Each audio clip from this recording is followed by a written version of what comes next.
네, 할렐루야. 네, 오늘도 우리 야페 분들에게 서로 인사하시겠습니다. 오늘도 하나님의 은혜를 꼭 받으시기 바랍니다. 네. 네. 이 시간에 우리 하나님 말씀은 너희는 거룩하라 라고 하는 말씀으로 같이 말씀을 나누고자 합니다. 지난주에는 우리가 제사장의 위임식의 속죄 제물과 거룩한 음식을 먹는 제사장에 대해서 말씀을 나눴습니다. 우리가 이 말씀은 이렇게 설명하기가 쉽지 않은 어떤 그 안에 여러 가지 내용들이 있음에도 불구하고 우리 이 말씀들을 나눴는데요. 그 말씀을 이렇게 잠깐 요약을 하면은 이 제사장 위임식 때 썼던 그 속죄제의 제물은 두 가지 종류로 그거를 해결을 한다고 했습니다. 혹시 여러분 기억하시나요? 어떻게 속죄 제물을 해결하죠? 그 나머지를 첫 번째는 향단과 분향단에 다 피를 발랐던 제물은 다 불살라 버리고 분향단에만 피를 발랐던 그 제물은 제사장이 먹어버린다라고 했습니다. 이 제사장이 먹는 거에 대해서 우리가 지난주에 얘기를 하면서 여기에는 두 가지 의미를 가지고 있습니다. 첫 번째로는 제사장이 그 고기를 먹는 것은 큰 특권입니다. 여러분 지금으로부터 3,500년 전에 고기 맘대로 먹을 수 있었습니까? 고기를 먹는 사람은 아마 임금님도 잘 못 먹었을지도 몰라요. 그 당시에 고기를 마음껏 이렇게 매번마다 먹을 수 있는 것은 굉장히 큰 특권입니다. 지금도 우리가 고기 이렇게 제가 어렸을 때도 고기 이렇게 한번 먹으려면은 뭐 오래간만에 1년에 몇 번 먹지 못했는데 그때 고기를 먹을 수 있다는 것은 엄청난 큰 특권이고 하나님 앞에 큰 축복이나 마찬가지죠.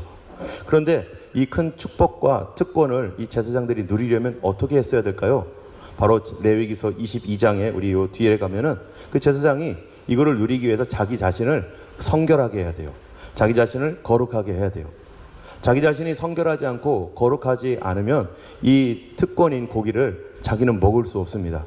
여러분 하나님의 축복은 어떻게 누립니까? 하나님께서 주셨어도 그것을 우리가 잘 유지하는 것 너무 중요합니다.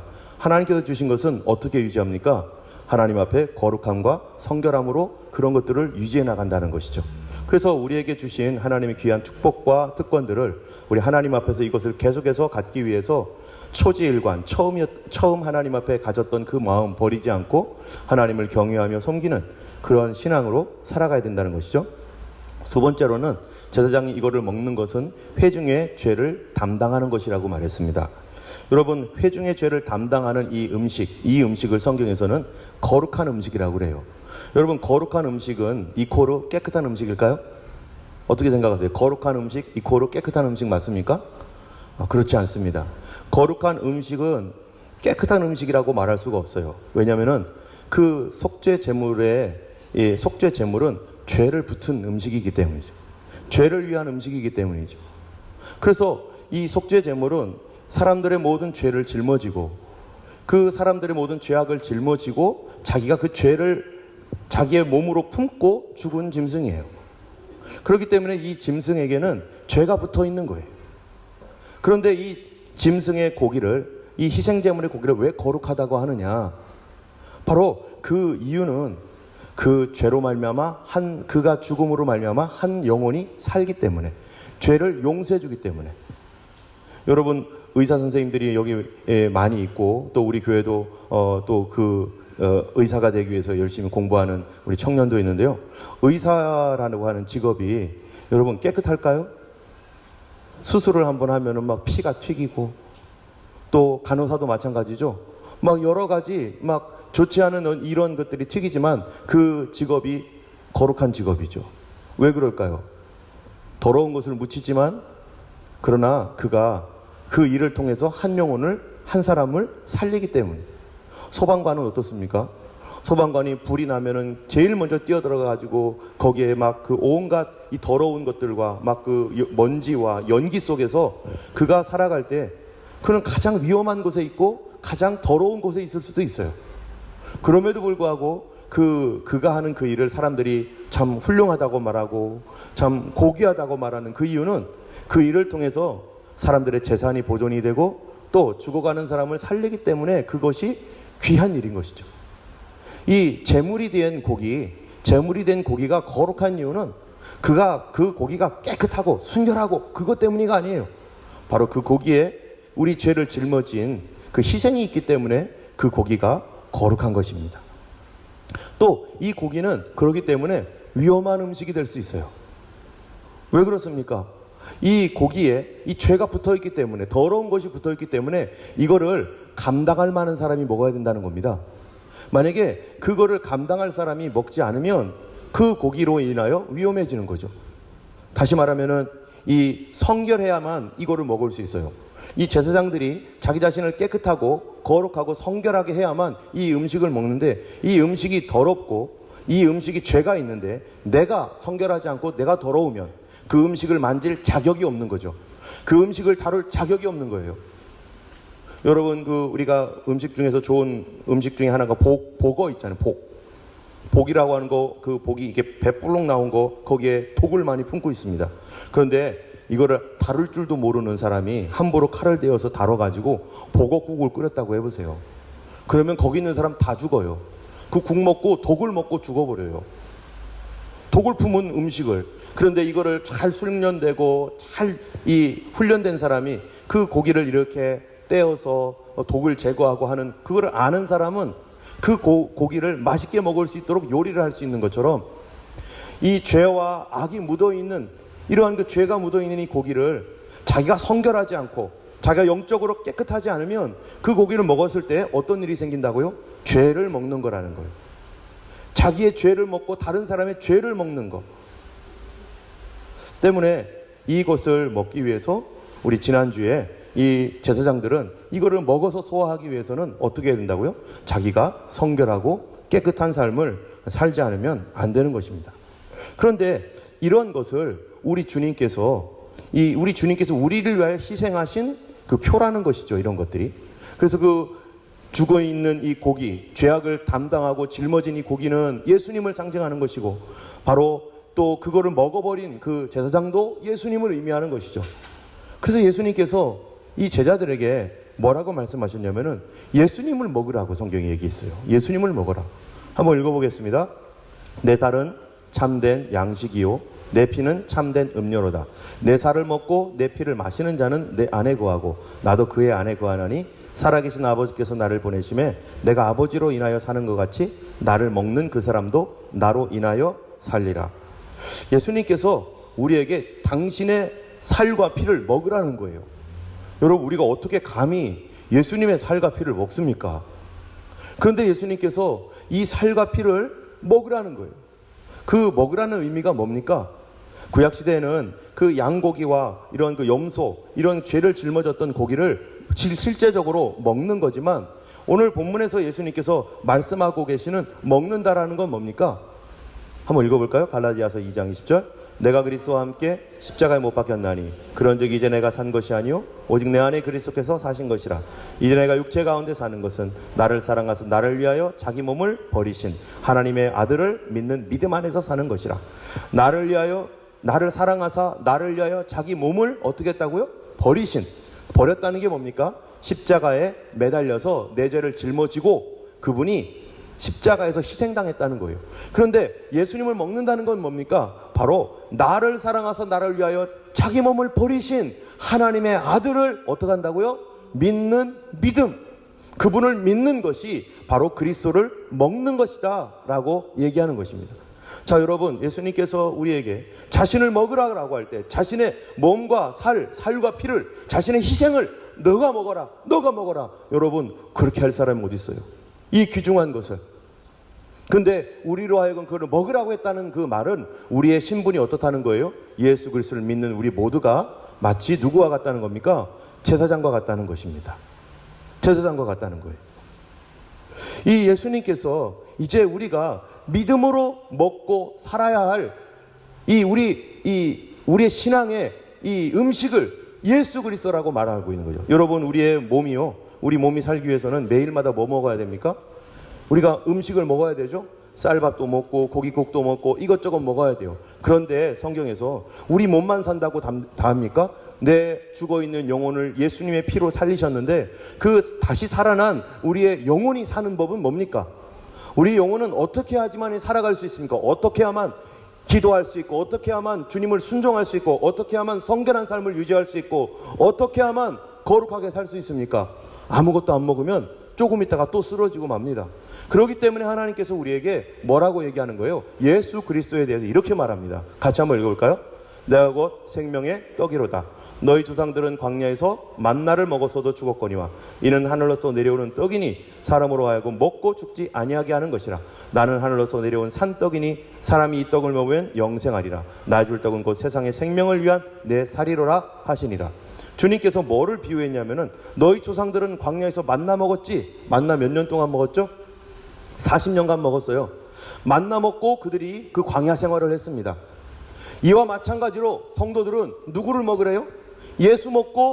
예수님을 먹고 이 광야와 같은 세상을 살아가라는 거예요.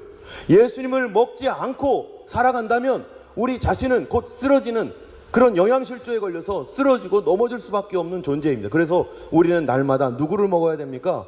예수님을 먹어야 된다는 거예요. 그 예수님을 먹는다는 게 무엇인가? 한번 나는 하늘로서 내려온 산떡이니 사람이 이 떡을 먹으면 뭐라고요? 영생하리라. 예수님을 믿음으로 받아들인다는 거, 예수님을 믿음으로 영접하고 매일매일 예수님을 영접하고 매일매일 예수님을 믿음으로 받아들이는 그런 삶. 여러분 이 얘기를 오해하시면 안 됩니다. 어제도 예수님 나는 믿습니다 하고 오늘 아침에 일어나면 나는 오늘도 다시 예수님을 믿습니다 이런 얘기가 아니라 성경에 있는 주님의 약속들과 모든 말씀들을 우리가 매일매일 믿음으로 도전하고 그걸 믿음으로 받아들이는 그런 삶을 살아라는 거예요.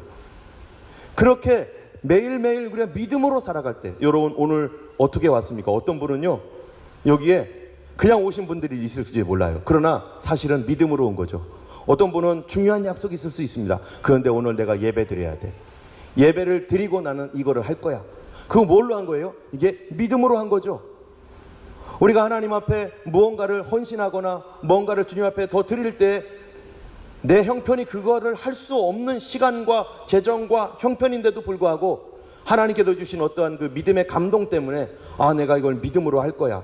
나는 이것을 내가 하나님 앞에 사랑하는 마음으로 할 거야. 자원하는 마음으로 할 거야 라고 했다라면은 그분이 하고 있는 그것이 뭡니까? 바로 주님 앞에 믿음으로 하고 있는 것이죠. 우리는 믿음으로 예수를 만나고 믿음으로 그것을 영접할 때 여기 보니까 무슨 일이 일어나느냐? 사람이 이 떡을 먹으면 뭐 한다고요? 영생하리라. 여러분 영생이 뭡니까? 그리고 영원한 지옥이라고 하는 형벌은 뭡니까? 영생과 영원한 형벌이라고 하는 건 차이는 딱 한 가지 차이예요. 뭐죠? 영생은요 그리스도께 붙어 있으면 영생이죠. 영벌, 죄인이라고 하는 거는요 그 가지가 떨어져 나간 거예요. 여러분 여기에 내 몸이 있습니다.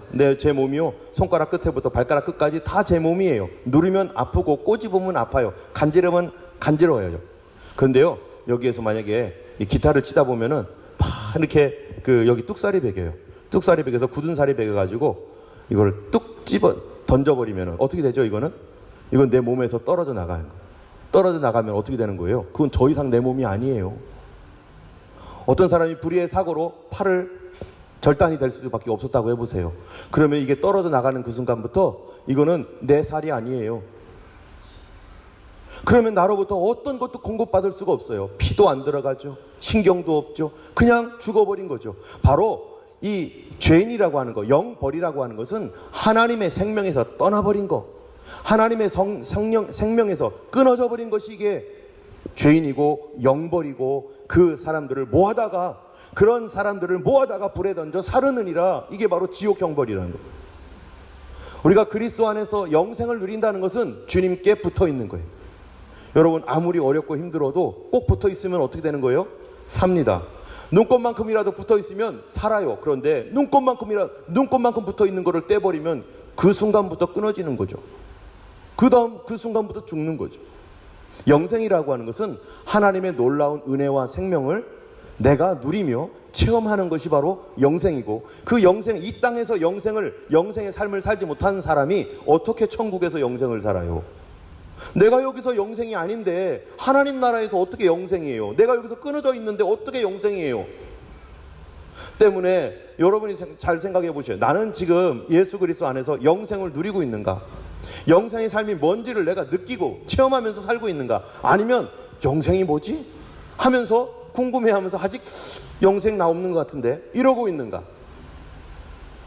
주님은 우리가 예수 그리스도를 무엇으로요? 믿음으로 이 하나님의 놀라운 능력과 사랑과 이 모든 생명을 주님이 우리가 누리기를 원하고 계시는 것입니다. 때문에 우리는요, 이 붙어있는 축복, 이게 중요합니다. 이 성찬을 우리가 지난주에 얘기했지만 일주일마다 우리가 성찬을 먹고 마십니다. 그거를 통해서 우리는 예수 그리스도의 희생을 그 주님의 죽으심을 믿음으로 영접하는 거고요. 그리고 우리는 예수 그리스도를 믿음으로 사는 성도의 삶을 다시 우리가 어떻게 하는 거예요? 시연하는 거예요. 내가 오늘도 우리가 성찬 먹었잖아요. 성찬을 먹으면서 우리는 매일매일 예수님을 먹어야 되는 거구나. 그 힘으로 내 영혼이 살아가는 거구나. 이 성찬의 떡과 빵은 물질이죠. 내 몸에 들어와서 이것이 나에게 어떤 에너지를 줄 수 있고 포도당이 있으니까 힘도 줄 수 있고 그런 것처럼 우리가 이와 같이 예수 그리스도의 믿음, 하나님의 말씀을 믿는 믿음, 이 믿음을 내가 매일매일 먹어야 오늘 하루를 위한 영생을 내가 누리며 살아갈 수 있다는 것을 성경에서는 우리에게 가르쳐 주시는 것입니다. 그러므로 이 성찬에는요, 이 우리로 하여금 거룩한 직분이 있다라는 것, 뭐죠? 우리는 왕 같은 제사장이다라는 것과 우리에게 믿음이 있다라는 것을 우리가 표현해 주는 것이 이 성찬입니다. 그러면 오늘 본문을 통해서 나타난 이 성찬을 먹을 수 있는, 이 고기를 먹을 수 있는 거룩한 사람, 오늘 성경에서 보면은 이 오늘 레위기서의 오늘 본문의 제목이 뭐예요? 너희는 거룩하라 라고 했는데요. 여러분, 거룩한 사람만 그리스도를 누릴 수 있습니다. 거룩한 사람만 하나님의 축복을 누릴 수 있어요. 비록 제사장일지라도 먹을 수 있는 권리가 있고 다 있어도 그가 거룩하지 못하고 성결하지 못하면 누릴 수가 없어요. 비록 그는 제사장이라는 직분은 갖고 있지만 가난하게 삽니다. 힘들게 삽니다. 어렵게 삽니다. 왜요? 거룩함을 상실했기 때문에, 주님 주시는 축복을 얻어먹을 수가 없기 때문에. 오늘 본문 레위기 18장은 하나님의 백성은 도대체 누구이며 어떻게 하나님의 백성들이 영생과 축복을 누리고 거룩한 삶을 유지하여 살아갈 수 있는가에 대한, 거기에 대한 말씀입니다. 여러분, 어떤 사람이 하나님의 거룩한 능력을, 그 축복을 누릴 수가 있겠습니까? 첫 번째로 어떤 사람일까요? 오늘 본문 말씀을 한번 읽어보겠습니다. 레위기 18장 1절 2절 말씀입니다. 3절까지 읽겠습니다. 시작. 여호와께서 모세에게 말씀하여 이르시되 너는 이스라엘 자손에게 말하여 이르라. 나는 여호와 너희의 하나님이니라. 너희는 너희가 거주하던 애굽 땅의 풍속을 따르지 말며 내가 너희를 인도할 가나안 땅의 풍속과 규례도 행하지 말고, 이렇게 돼 있어요. 자, 이 말씀을 하나님께서 여기서 두 가지를 얘기하고 있어요. 하나는 뭐냐면은 나는 너희의 하나님이다. 내가 너희의 하나님이다. 그러면은 그들은 누구라는 거예요? 너희는 나의 백성이다. 그들은 하나님의 백성이에요. 그러면 어떻게 하라고 했느냐? 3절에 보니까 너희는 너희가 거주하던 애굽 땅의 풍속을 따르지 말라. 자, 이 얘기는 무슨 얘기입니까? 그들이 지금 애굽 땅에 있습니까? 이들은 애굽 땅이 없죠? 그들은 애굽 땅에서 나온 사람들입니다. 애굽 땅에서 나온 사람들이에요. 여러분, 애굽 땅은 어떤 땅이죠? 애굽을 상징하는 대표적인 그 상징물 두 가지를 들자면 뭐가 있어요? 여러분이 다 아는 거 있죠? 맨 처음에 뭐죠? 피라밋. 애굽은 피라밋을 쌓는 곳이죠. 또 애굽의 상징물이 뭡니까? 뱀이죠, 뱀. 그래서 애굽의 이 왕들 보면요, 피라밋에다가 뱀에다가 여러 가지 그런 것들을 이렇게 해놨어요. 이 애굽의 애굽의 풍속을 따르지 말라라고 성경에서 얘기하고 있는데, 다시 말하면 그들은 애굽에서 노예 생활을 하면서 오랫동안 살았던 사람들인데, 이 사람들이 그 애굽의 풍속에 젖어서, 하나님의 백성이지만 애굽의 풍속에 젖어서 애굽 사람처럼 살면서 하나님도 섬기고 애굽 신들도 섬겼던 이런 혼합적인 삶 속에서, 그러나 그들은 노예로서 이 파라오라는 왕 아래에 뭐를 지으며 살았어요? 비돔과 라암셋이라고 하는 큰 창고를 지으며 살았어요. 근데 애굽의 기본적 스피릿은 약 BC 2600년 전부터 그들은 피라밋들을 지었어요. 그 당시에는 피라밋을 짓지 않았지만 이 이 이집트의 그 기본적인 어떠한 그 상징이 이 피라밋을 짓는 문화라는 거예요. 여러분, 피라밋이 뭡니까? 이게 바로 죽음이죠. 무덤. 평생도록 지금도 애굽이라는 나라, 이집트라는 나라를 보면은 피라밋이 지금 우뚝우뚝 솟아있고 사람들은 이거를 연구하고 있어요. 참 대단하다, 위대하다, 엄청나다, 어떻게 이렇게 대단한 작품을 만들었지? 신기하다 하는데 알고 보면 그게 사실은 뭐예요? 무덤이에요. 엄청난 돈을 들이고 엄청난 이 사람들이 동원되어서 최소 2만 명, 심지어는 10만 명까지 동원됐대요. 이런 엄청난 작품을 만들었는데 그 문명의 모든 것들을 다 모아가지고 가장 첨단 기술을 모아가지고 애굽이 만들어낸 게 뭐냐? 바로 피라밋을 만들어낸, 지금도 깜짝 놀란 피라밋. 결국 뭐라는 겁니까? 사람들의 모든 노력은 무덤을 위한 노력밖에 없는 거예요. 죽음을 위한 노력이에요. 열심히 공부합니다. 열심히 일합니다. 열심히 뛰어다닙니다. 경쟁하고 미워하고 시기하고 질투합니다. 결국 맨 마지막에 남는 게 뭔가? 죽음이라는 거 앞에 떡 선다는 거죠. 그것들을 만들었던 모든 사람들이 죽었어요. 애굽의 문화는 죽음의 문화입니다.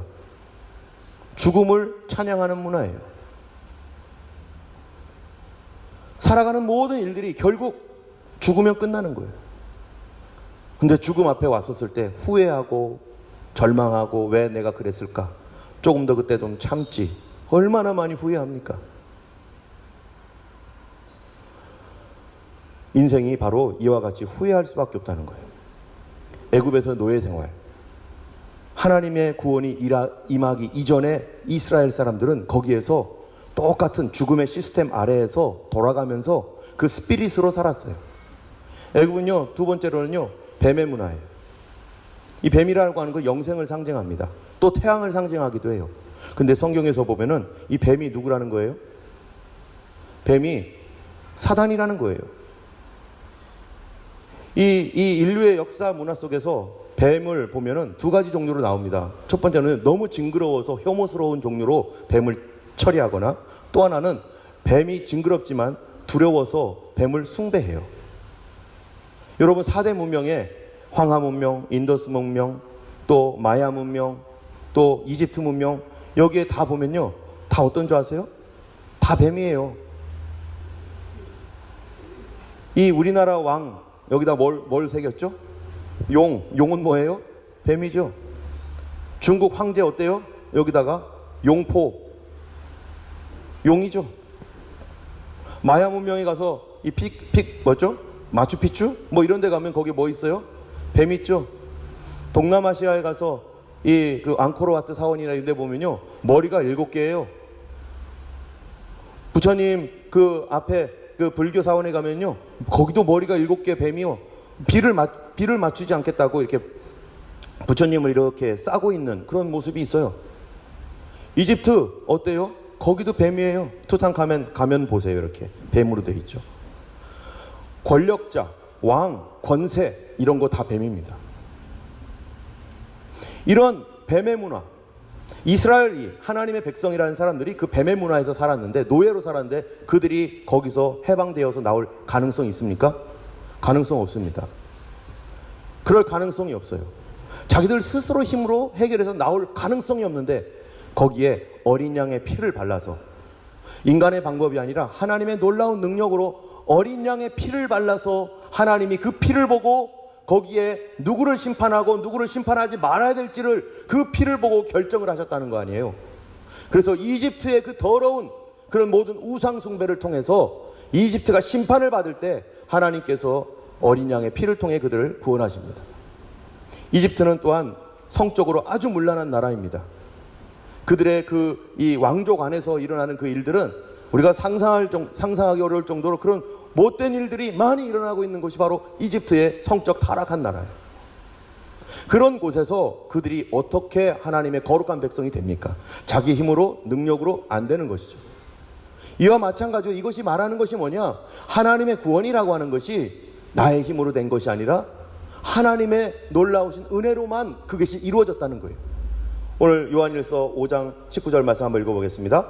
또 아는 것은 우리는 하나님께 속하고 온 세상은 악한 자 안에 처한 것이다. 여기 영어로 보면 어때요? The whole world is under the control of the evil one. 컨트롤을 당하고 있다는 거예요. 누가요? 사단이. 무엇으로? 육신의 정욕과 안목의 정욕과 이생의 자랑이라는 것으로 사람들을 컨트롤하는 거예요. 여러분, 육신의 정욕, 몸이 끌리는 대로, 안목의 정욕, 눈이 보기에 좋은 대로, 이생의 자랑, 명예와 또 자부심을 가지고 살아가도록, 여러분, 이러한 것들이 죄가 됐든 뭐가 됐든 사람들은 이거를 가지고 오늘날 뭐합니까? 장사하죠. 비즈니스하죠. 그것이 잘못되고 그것이 가정을 파괴하고 그것이 우리의 아이들을 파괴하고 인생을 파괴하는 줄 알면서도 이 세상이 어떻게 합니까? 그거를 권장하고 그것으로 먹고 사는 사람들이 있으니까 이 사람들에게 계속해서 이거를 할 수 있도록 도와주면서 계속 병 주고 약 주고 하는 일을 계속하면서 이 시스템을 돌리고 있어요. 죄를 통해서 뭐를 하고 있어요? 돈벌이를 하고 있다는 거죠. 죄를 통해서. 심지어 돈벌이라면 사람의 몸까지 팔고 사는, 사람의 목숨까지 팔고 사는 이런 사회에서 우리가 어떻게 살고 있습니까? 이게 바로 사단이 컨트롤하고 있는 사회. 여기서 어떻게 빠져나오고 우리가 여기서 어떻게 살 수 있습니까? 에베소서 2장 2절에 보면 같이 읽겠습니다. 그때 너희가 그 가운데서 행하여 이 세상 풍속을 좇고 공중의 권세 잡은 자를 따랐으니 곧 지금 불순종의 아들들 가운데 역사하는 영이라. 불순종의 아들들 가운데 역사하는 영이 공중의 권세, 세상 분위기를 다 잡고서 그거를 나를 따라오라고 하면서 이런 분위기 속에서 세상들을 움직여가고 있는데 여기서 무슨 수로 우리보다 사람도 아닌 공중 권세 잡은 악한 것들이 온 세상을 거짓말로 속이고 사람들을 정욕으로 속이고 사람들을 탐욕과 욕심 가운데 빠져서 그걸로 비즈니스하게 하고 온 세상을 다 다스리는 그런 거대한 비즈니스를 만들어서 돌리고 있는 이 세상 속에서 우리가 무슨 수로 거기서 빠져나온단 말이에요. 바로 이집트에서 살았던 이스라엘 백성들이 그 이집트라는 파라오 시스템, 태양신 시스템, 무덤의 시스템 속에서 그들은 돌아가면서 한 부속품처럼 살아가고 있는 그들을 우리 하나님께서 어린 양의 보혈의 피로 그들을 건져내었다는 것입니다. 사람의 능력이 아니라 하나님의 능력으로. 이와 마찬가지로 이 시대 가운데 우리가 살면서 하나님의 생명에서 떠나 있으니 우리가 어때요? 하나님에 대하여 무지하고 또 방탕과 술 취함과 음란과 이런 것들을 아무렇지 않게 여기면서 그것이 세상 문화이고 다 다른 사람들도 그렇게 살아가니까 그것이 옳은 줄 알고 따라가는 이런 문화 속에서 우리가 그거를 더럽게 여기고 그거를 부정하게 여기고 이제는 다시는 그런 생활로 돌아가지 않겠노라고 결단하고 나올 수 있었던 능력이 어디서부터 왔습니까? 우리에게서 온 것이 아니라 주님께서 성령으로 우리를 변화시켰고 주님께서 우리를 지금도 인도해 주셨고 예수의 보혈의 피로 거기서 우리를 끄집어내셨기 때문에 우리가 온 것이죠. 그 일이 어떻게 이루어집니까? 한순간에 이루어졌어요. 한순간에.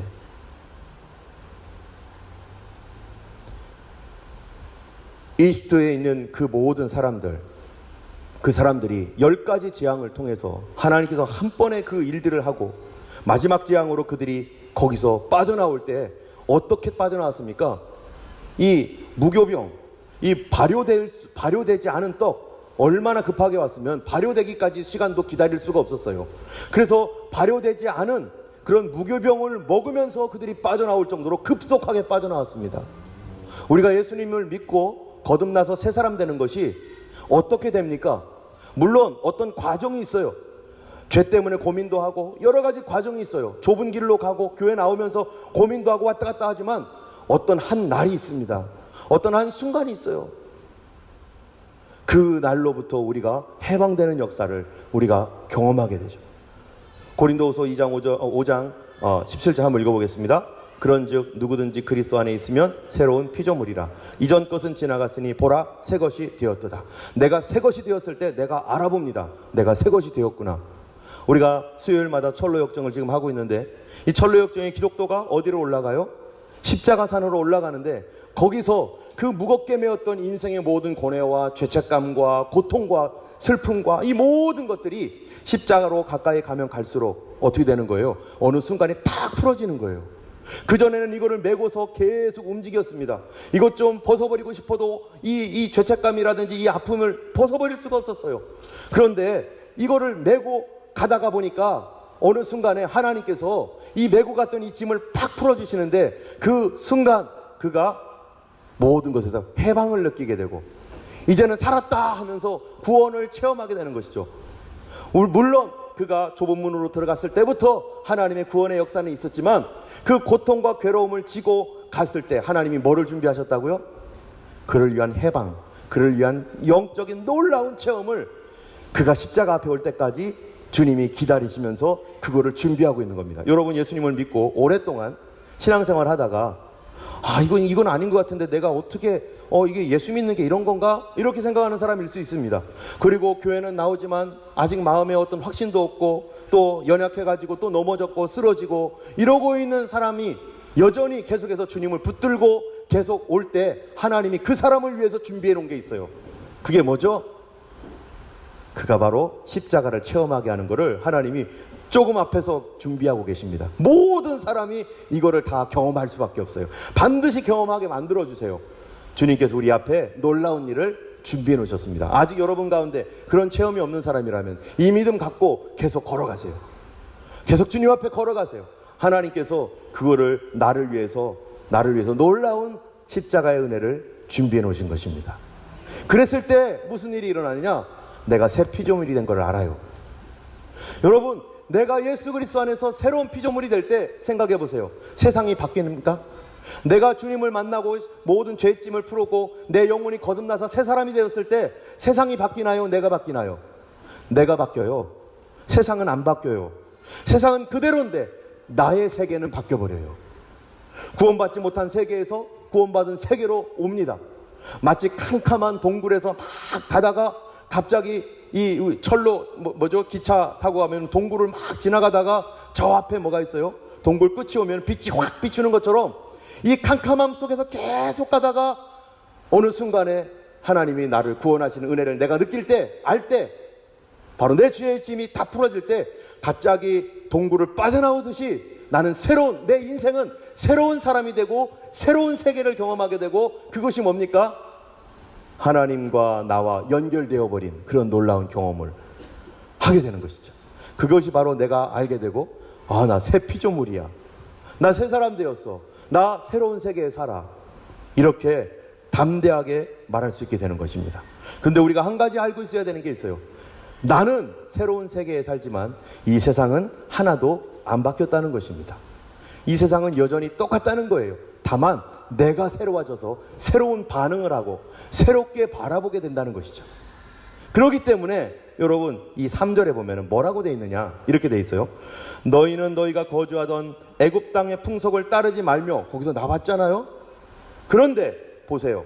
애굽 땅의 풍속을 따르지 않고, 애굽에서 나왔다는 것은 구원받았다는 거잖아요. 어린 양 피를 발라서 구원받았는데, 근데 하나님이 그들을 이제 새로운 하나님의 세계로 인도하시는데, 과거에 있었던 땅, 애굽 땅, 죄악의 땅이었는데, 뱀이 지배하는 땅이었는데, 앞으로 갈 땅, 하나님이 예비하신 가나안 땅, 젖과 꿀이 흐르는 땅이에요. 그런데 뭐라고 하나 보세요. 내가 너희를 인도할 가나안 땅의 풍속과 규례도 행하지 말아라. 가나안 땅 어떤 땅이에요?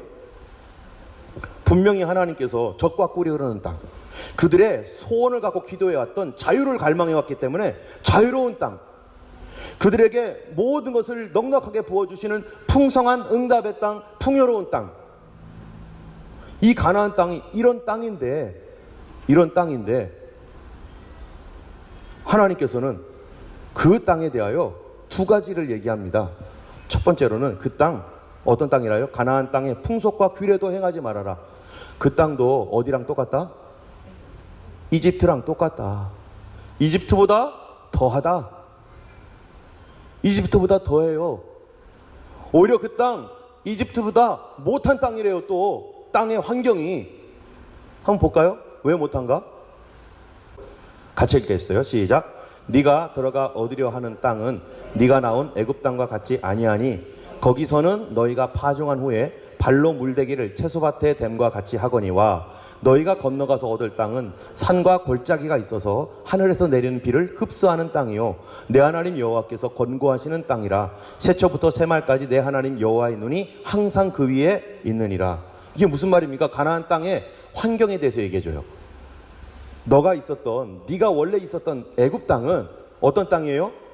그 땅과 같지 않은데 발로 물대기를 채소밭 댐과 같이 이 애굽 땅은 그랬다는 거예요. 애굽 땅을 보세요. 애굽은요, 평지입니다. 쫙 평지예요. 거기에 뭐가 있습니까? 나일강을 중심으로 해가지고 이 나일강에서 넘치는 그 흙이 얼마나 옥토입니까? 그것이 쫙 깔려있는 평지예요. 그래가지고 나일강에 물이 필요하면 어떻게 해요? 나일강에서 이 수로를 만들어가지고 여기다가 이렇게 대고, 그리고 물이 얼마든지 여기저기 갈 수 있는 그런 땅입니다. 그래서 옥토예요. 이 옥토와 같아서 물대기를 채소밭에 댄과 같이 이렇게 끓으면은 나일강으로부터 물이 다 들어와가지고 깨끗하게 그냥 맛있는 채소를 많이 얻을 수 있게 되어 있는 땅이거니와, 자, 그런데 너희가 건너가서 얻을 땅은 산과 골짜기가 있다. 여러분, 산과 골짜기가 있다라면은 한국이나 뭐 이런 데는 산과 골짜기에 물이 많이 흐르지만 저 중동 지역이에요. 중동 지방의 산과 골짜기는 뭐겠어요? 나일강은 강에서 물이 쫙 와서 관계수로에 의해서 이렇게 쭉쭉 다 평지면은 다 쭉쭉 가는데, 골짜기가 있고 산이 있으면 물을 어떻게 해요? 물을 어디서 대요? 물을 댈 수가 없어요. 이거는 물을 퍼다 날라야 되는 거예요. 이게 얼마나 힘들겠어요? 그런 땅을 세상에 하나님 주신대요. 뿐만 아니라 두 번째로는 하늘에서 내리는 비를 흡수하는 땅이래요. 영어로는 드링킹 하는 땅이에요. 드링킹. 여기 드링크라고 돼 있죠? Drinks rain from heaven. 하늘에서 내려오는 비를 흡수해서 잘 보관할 수 있는 땅이에요. 그럼에도 불구하고. 그런데 이 땅은 산과 골짜기가 있어서 물을 흡수할 수가 없어요. 물을 잘 대면은 좋은데 될 수 없는 그런 산과 골짜기가 있는 땅. 뭐만 바라봐야 돼요? 비 오기만 바라봐야 되는 땅. 아무 때나 내가 원할 때 이렇게 하는 땅이 아니라 비 오기만 바라봐야 되는 땅. 그런데 이 땅을 뭐라고 하냐? 내 하나님 여호와께서 권고하시는 땅이라. 하나님께서 뭐예요? 케어하시는 땅이에요. 하나님 직접 관여하시는 땅. 새초부터 새말까지, 연초부터 연말까지 내 하나님의 눈이 항상 그 위에 있어서 하나님이 케어하지 않으면 이 땅 어떻게 돼요? 못 쓰는 땅이에요. 가나안 땅 두 가지 문제 있어요. 하나는 땅의 문제입니다. 옥토가 되기 위해서는 하늘에 비만 바라봐야 되고, 두 번째는 거기에 사는 사람들의 문제예요. 거기에 사는 사람들이 어떻게 살아가느냐? 여기 보면요, 6절부터 23절까지는 제가 민망해서 못 읽어요. 여기서는 읽을 수가 없어요. 나중에 혹시 궁금하시면 읽어보시고, 얼마나 성적으로 윤리적으로 타락됐는지. 우리가 읽기도 불편한 성경 말씀대로 그들은 문란하게 살았는데 가족이 없습니다. 이 사람들은요. 지금 이 말씀을 보면 가족도 없어요. 사람과 짐승의 구분도 없어요. 남자와 여자의 구분도 없어요. 무슨 말인지 알겠죠? 가족이 없는 세상에 그런 가족이 어디 있어요? 근데 가족이 없어요. 이런 더러움으로 가득 찬 이 땅.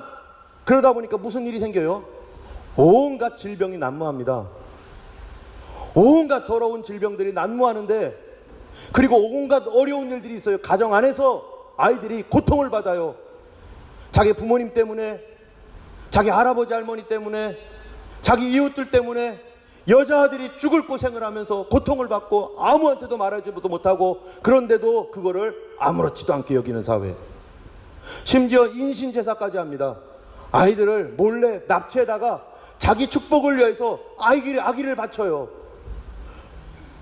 여러분, 나 살자고 다른 생명을 죽이는 일들을 서슴지 않고 하고 있는 이거를 문화처럼 여기고 있고, 그거를 대대로 어렸을 때 부모님 밑에서 자라야 될 애들이 아무도 모르게 납치당해서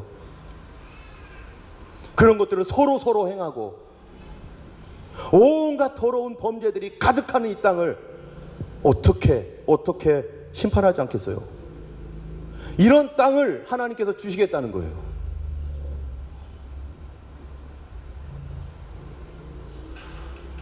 이 더러움과 죄악으로 더럽힌 땅, 사실은 이 땅은요, 하나님께서 케어하시는 땅입니다. 이 가나안은 우리가 아는 대로 이만한 큰 포도송이를 갖고 왔던 거대한 땅이에요. 너무너무 풍요로웠던 땅이에요. 그런데 하나님의 풍성한 축복을, 하나님의 엄청난 풍성한 축복을 이 사람들을 어떻게 했어요? 하나님이 케어해 주셔야만 되는 땅인데 그 풍성한 축복을 받고 온갖 못된 짓과 더러운 것들을 온갖 악한 것들을 다 저지르면서 그들은 하나님의 은혜를 누리면서 이것이 영원히 갈 줄 알고 살아왔습니다. 문명이 발달된 것이에요. 그런데 너무나 추잡한 것입니다. 여러분, 왜 깨끗한 땅이 아니라 온갖 더러운 것과 추잡한 것으로 가득한 이런 땅을 하나님이 주시는가? 좀 주시려면 좋은 것 주시지. 왜 이렇게 더러운 땅, 그리고 또 이렇게 물대기도 어려운 땅, 왜 이런 땅을 하나님이 주시는가? 아까 얘기했죠? 어떤 사람의 죄악을 담당하려고 제사장이 뭐 한다고요? 그 죄를 담당하기 위해서, 회중의 죄를 담당하기 위해서 제사장이 하는 일이 뭐예요? 음식을 먹어버려야 되는 거예요. 하나님의 거룩한 땅, 그 거룩한 땅에 있는 이 죄악을 담당하기 위해서 하나님께서 이 땅을 깨끗하게 해야 되는데, 이걸 누가 깨끗하게 해야 되죠? 거룩한 백성밖에 없어요. 너희들이 먹어라. 너희들이 소화해라. 그러려면 너희들은 어떻게 해야 될 것인가? 어떻게 해야 된다고요? 그 땅을 먹으려면 거룩해야 된다. 정결해야 된다. 깨끗해야 된다. 자, 하나님께서 이 땅을 주시는데, 이 땅을요, 하나님이 케어하는 땅이에요. 이 케어한다라는 게 뭐냐면은, 하나님의 돌보심이 없으면 이 땅은 무너지고 깨지고 황폐한 땅이 되는데, 그렇기 때문에 하나님의 백성들이 그곳을, 지금 그 땅이 여기저기 황폐한 곳이 있습니다.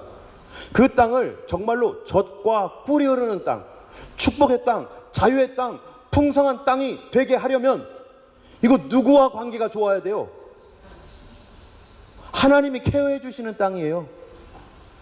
하나님과의 관계가 그들의 삶의 주변과 그들의 모든 형편을 하나님이 바꿔주십니다. 척박한 곳을 하나님 앞에서 하나님과의 거룩함과 성결함 가운데 살아갈 때 하나님이 그 척박한 땅에 뭐를 줘요? 비를 내리시고, 비가 풍성하게 있게 하신 다음에 거기에 곡식이 자라게 하시고, 거기에 그거를 충만하게 먹게 하시고, 물을 저장할 수 있는 땅이기 때문에 그 땅은 그런 잠재력을, 풍성한 잠재력을 갖고 있는 땅인데, 하나님과의 관계 안에서 믿음으로 살아갈 때 그들에게 축복의 땅이 되는 거예요. 그렇기 때문에 여러분, 우리가 삶에서 성도들이 이 땅에 살아가면서 정말 중요한 게 뭐겠어요? 이것저것 불평할 게 많습니다. 이것도 없어요, 저것도 없어요. 왜 나는 얘 인생이 왜 이렇게 됐고, 왜 저렇게 됐고, 나는 이렇게 불행했고, 왜 이런 것만이 없냐, 왜 이런 것만이 있고, 정말 좋은 건 없냐고. 성도들은 어떻게 삽니까? 그거 불평하는 게 아니에요. 그 땅을 누가 바꿔주세요? 그 모든 환경을 누가 바꿔주세요? 하나님이 바꿔주십니다.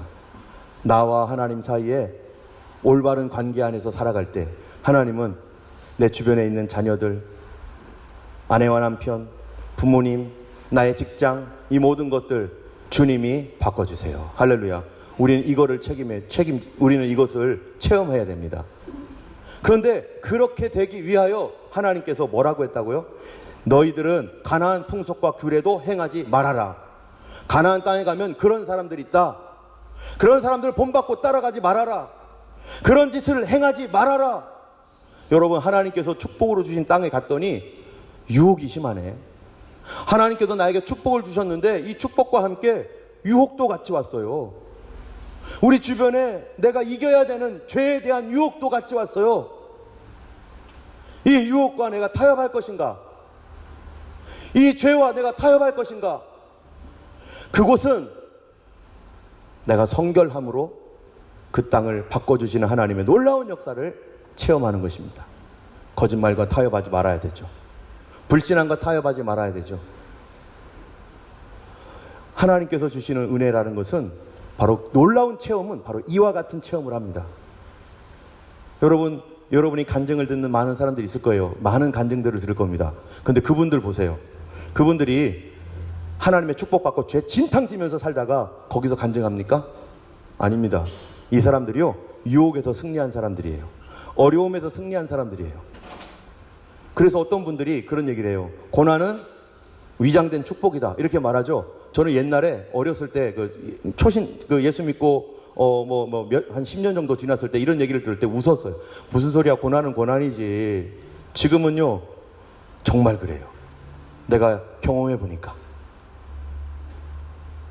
우리는 반드시 하나님께서 우리에게 축복과 은혜를 주실 때 우리로 하여금 그 음식을 먹을 만한 성결을 요구합니다.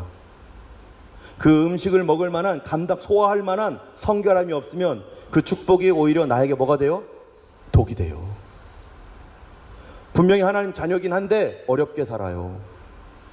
그래서 이거를 이기면 하나님이 보장해 주시는 삶을 살아요.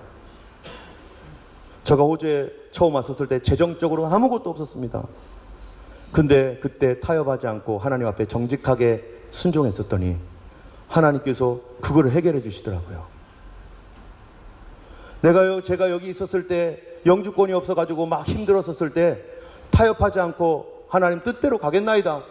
성령님 인도해 주세요. 주님 뭐 어떻게 해야 됩니까?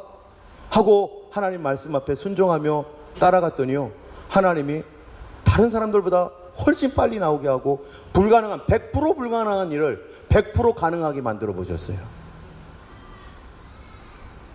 우리의 모든 삶은 하나님께서 우리에게 보장해 주시고자 하시는데 그 보장 전에 우리로 하여금 성결을 요구하고 있어요. 거룩한 삶을 살아라. 할렐루야.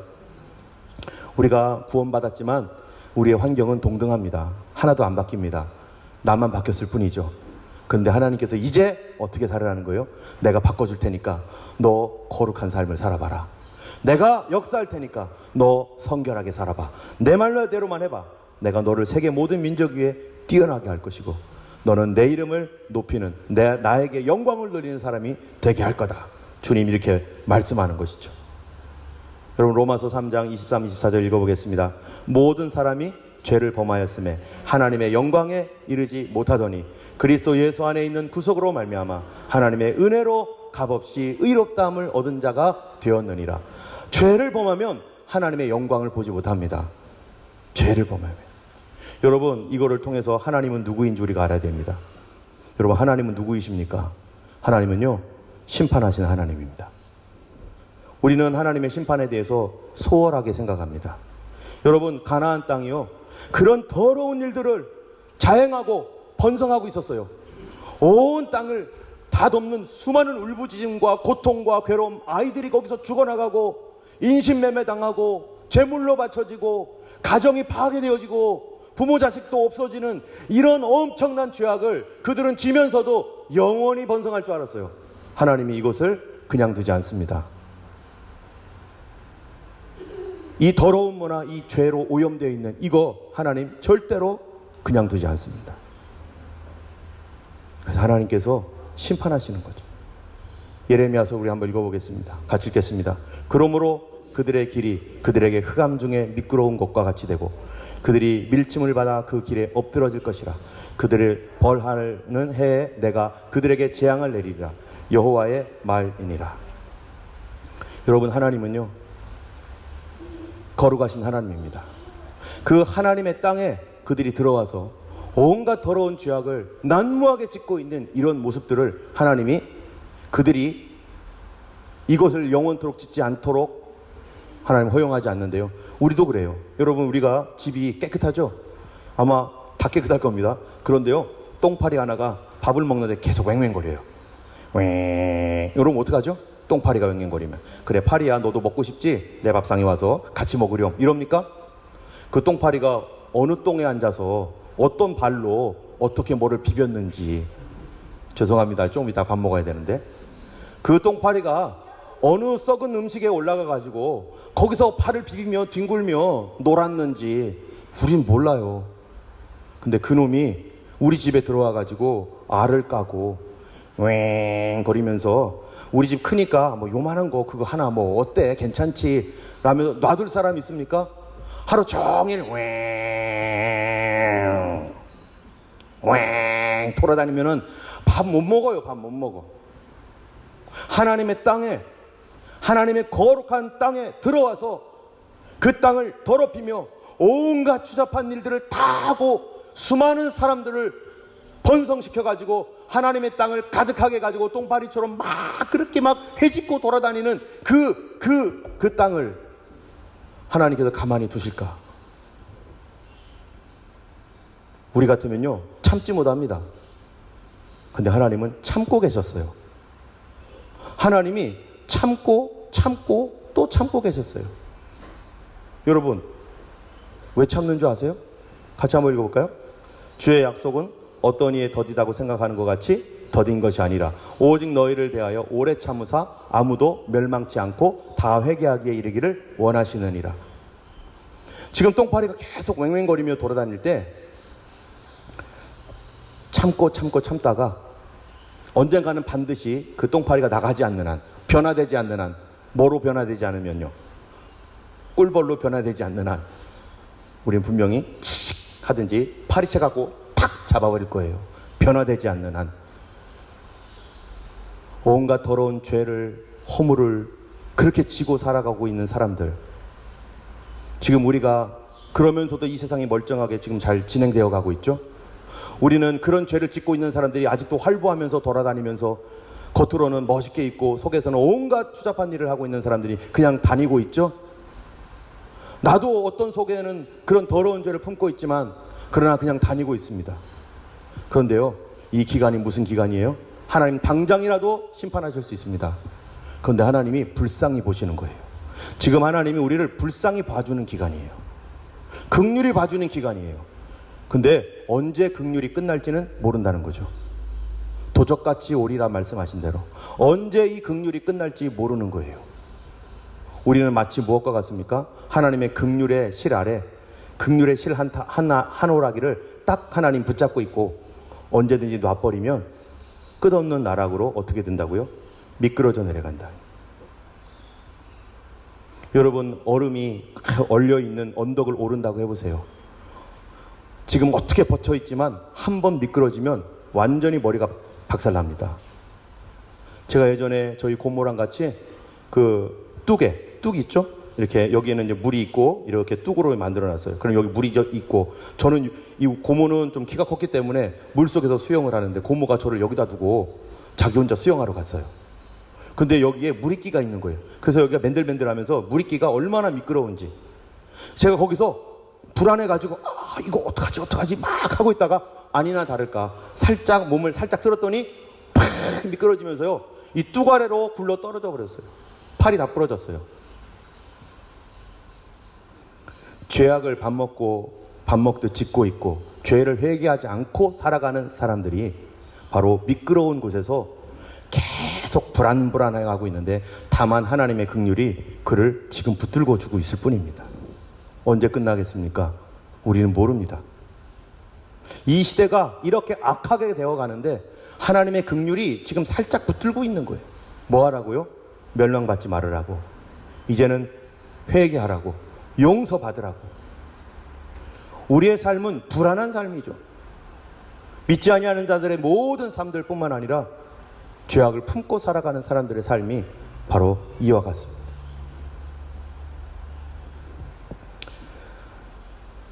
같이 한번 읽어보겠습니다. 네가 이 일을 행하여도 내가 잠잠하였더니 네가 나를 너와 같은 줄로 생각하였도다. 그러나 내가 너를 책망하여 내 죄를 내 목전에 차례로 베풀리라 하시도다.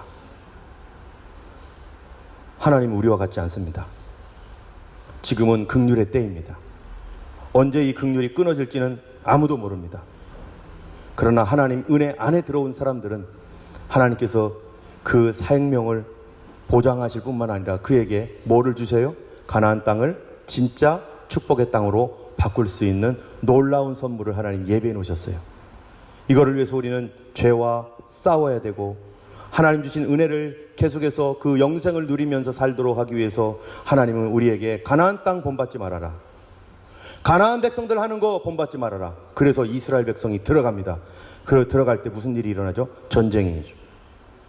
여러분, 전쟁은 하나님의 심판입니다. 마지막 시대에 여러 가지의 전쟁이 있죠. 요한계시록에 보면. 그게 뭡니까? 그만큼 악하고 더러운 세상에 대한 하나님의 강력한 심판이 전쟁으로 나타나는 거죠. 우리 삶에 전쟁이 일어납니다. 개인적으로 전쟁이 일어날 거예요. 질병과 전쟁을 하든지 사람들과의 전쟁이 일어나든지 우리가 여전히 그 죄 가운데 미끄러운 곳에 머물러 있으면, 얼마 전에 후지산에 올라갔던 한 청년이 있었어요. 이 청년이 유튜버인데, 이 유튜버가 후지산에 그 눈이 많이 와가지고 더 이상 올라가지 말라고 줄을 쳐놨어요. 근데 이 청년이요, 거기를 기어코 올라갔는데, 왜 올라갔느냐? 이 자기 위험한 곳 가가지고 있는 것 사진 찍어서 올리려고. 그래야지 조회수 올라가니까. 후지산 이렇게 돼 있더라고요. 그 청년이 마지막으로 찍고 미끄러져 죽은 그 동영상이 얼마 전 뉴스에 나오더라고요. 거의 올라가지 말았는데 끝까지 올라가서 위태한데, 위험한 곳에 올라가서 계속 불안하게 하다가 순간 살짝 발을 잘못 디뎠는데, 어떤 사람은 팔 부러지고 끝나는 경우도 있죠. 그러나 어떤 사람은 영원히 다시는 기회가 없는, 돌아오지 못할 곳으로 가는 사람도 있습니다. 여러분, 하나님은 심판의 하나님이십니다. 그 심판하시기 전에 하나님은 우리에게 계속해서 긍휼을 베풀어 주세요. 근데 이 긍휼이 언제 끝날지는 우리는 모르는 겁니다. 왜? 하나님의 주권 아래 있기 때문에. 우리는 하나님을 사랑이라고만 생각하지만 그렇지 않습니다. 그만큼 사랑이 있기 때문에 하나님 참고 있으나, 그러나 하나님은 악을 참아 보지 못하시는 분이에요. 똥파리가 맹맹거리면서 더 많아지고 더 많은 소리를 내고 더 많은 개체들이 온 방안을 뒤집어 다닐 때 어느 순간에는 이제는 참을 수 없는 지경에 이르는 것이죠. 오늘 하나님은 이스라엘 백성들에게 4절 5절 말씀 마지막으로 한번 읽어보겠습니다. 너희는 내 법도를 따르며 내 규례를 지켜 그대로 행하라. 나는 너희 하나님 여호와이니라. 너희는 내 규례와 법도를 지키라. 사람이 이를 행하면 그로 말미암아 살리라. 나는 여호와이니라. 이제 다음 주에 4절부터 그 다음 나머지의 거룩이라는 것이 무엇인지, 어떻게 우리에게 법도와 규례를 지키라고 하시는지, 이 말씀들을 우리가 하려고 합니다. 레위기 전체가 어떻게 하면 우리가 거룩하게 살 것인가, 거룩이 없는 나를 어떻게 거룩하게 만드셨고 거룩하게 살 것인지에 대해서, 그러므로 하나님의 축복의 사람이 되도록, 축복의 통로로 살도록 하나님께서 우리를 이끌어 주시는 말씀이 바로 레위기입니다. 다음 주에 우리 이 말씀 가지고 다시 계속해서 나갈 때 하나님께서 또 새로운 은혜를 우리에게 주실 줄로 믿습니다. 이 시간 우리 잠깐 우리 함께 기도할 때 기타를 좀 쳐주시면 감사하겠습니다. 우리 하나님 앞에서 주님, 나를 불쌍히 여겨 주시옵소서.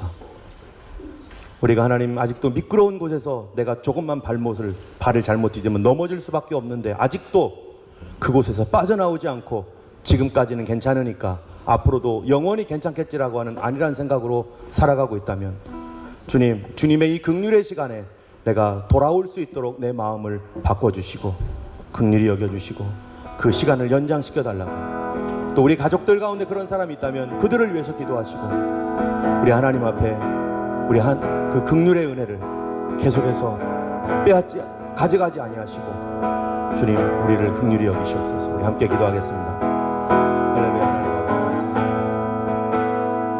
우리 삶에 미끄러운 곳에서 하나님 참으로 안전지대처럼 하나님 곳에서 죄악 짓기를 하나님 자비하신 하나님 아버지, 우리는 하나님의 진노 속에 있을 수밖에 없는 죄인이지만 주님이 우리를 사랑하신 그 큰 사랑을 인하여 아버지 모든 죄와 허물을 용서하시고, 우리가 어떤 죄인이든지 하나님이여 미끄러운 곳에서 나올 때 주께서 하나님 우리를 받아주실 뿐만 아니라 우리로 하여금 하나님 참으로 이 가나안과 같은 하나님 척박한 땅을 주님과 함께 옥토가 되게 하시고, 우리의 가정과 삶과 현실들과 이 모든 것들을 바꿔주시는 그런 하나님을 하나님 체험케 하신 줄 믿습니다. 우리 삶의 하나님 거룩함을 상실하지 않게 하소서. 성결함을 하나님 버리지 않게 하여 주옵소서. 우리 주님의 거룩함이 우리에게 하나님의 부어지기를 원합니다. 아버지께서 오늘 하나님 주신 말씀과 또 한 주간 동안 살아갈 때 하나님 주님과 접촉하여 살고 주님 안에서 살아갈 수 있도록 도와주시옵소서. 이제는 우리 주 예수 그리스도의 놀라우신 은혜와 하나님 아버지의 크신 사랑과 성령님의 감화 감동 위로 인도 교통하심이 하나님 앞에 거룩하게 되어라라고 하는 이 말씀을 받은 모든 성도들에게 이제로부터 영원토록 함께 하시기를 간절히 축원하옵나이다. 아멘.